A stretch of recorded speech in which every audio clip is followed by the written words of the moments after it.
டேய் ரகு, என்ன நினைச்சிட்டு இருக்க உன் மனசுல நீ? தீபா ஒண்ணு இல்ல, நீ கவலைப்படாம இரு. இந்த இதை எடுத்துட்டு நீ உள்ள போ. போ கவிதா, இவளை கூட்டிட்டு போ. ரகு, நீ பெரிய தப்பு பண்ணிட்டு இருக்க. என்னடா அம்மான்னு? பெட்டியில யாராவது கை வச்சிங்க, நான் இங்கேயே கொளுத்திக்குவேன்.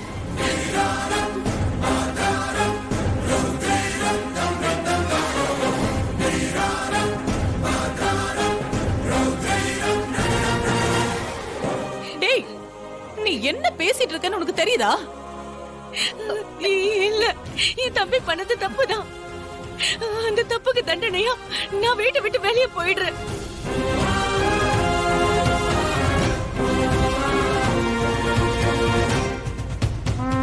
இதுக்கு மேல நான் இங்க இருந்தா வார்த்தையாலேயே மொத்த பேரும் சேர்த்து என்ன கொன்னுடுவீங்க.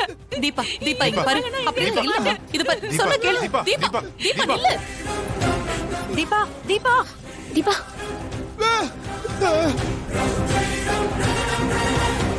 என்னைய அடிச்சு விரட்டுற? நில்லு தீபா, சொன்னா கேளு. உன் அண்ணா அப்படி பேசிட்டு இருக்காரு, நீ என்ன வேடிக்கை பார்த்துட்டு இருந்த? இப்ப எதுக்கு வந்து தடுக்குற? தீபா, சூசைட் பண்ணிக்க போறேன்னு சொல்லும் போது நான் என்ன பண்ண முடியும் சொல்லு? உன் தம்பி மட்டும் இங்க இருந்து போயிட்டானா நம்ம எல்லா பிரச்சனையும் தீர்ந்துரும். அவனை தயவு செஞ்சு போக சொல்லு தீபா. டேய் பாருடா, உன்னால ஏன் வாழ்க்கைய பிரச்சனை ஆயிடுச்சு. நீ செஞ்ச தப்புக்கு என்ன வீட்டு விட்டு துரத்திட்டாங்கடா. இங்க இருந்து போடா, போ வெற்றி.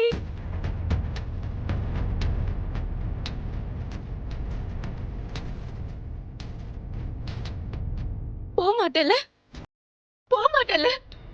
சத்தியமா சொல்றேடா, நீ பண்ற தப்புக்கு கண்டிப்பா நீ அனுபவப்படா. அக்கா வாழ்க்கை போனாலும் பரவாயில்ல, உன் சந்தோஷம் தான் முக்கியம்னு நினைச்சிட்டு இருக்கல. என்ன உங்கெல்லாம் தம்பின்னு சொல்றதுக்கே சீ வெக்கமா இருக்கு. தீபா, தீபா, தீபா சொல்றது கேளு தீபா. தீபா, தீபா நில்லு தீபா.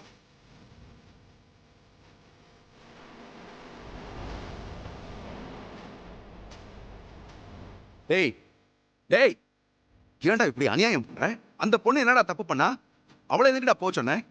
அப்பா, அவ தப்பு பண்ணலப்பா.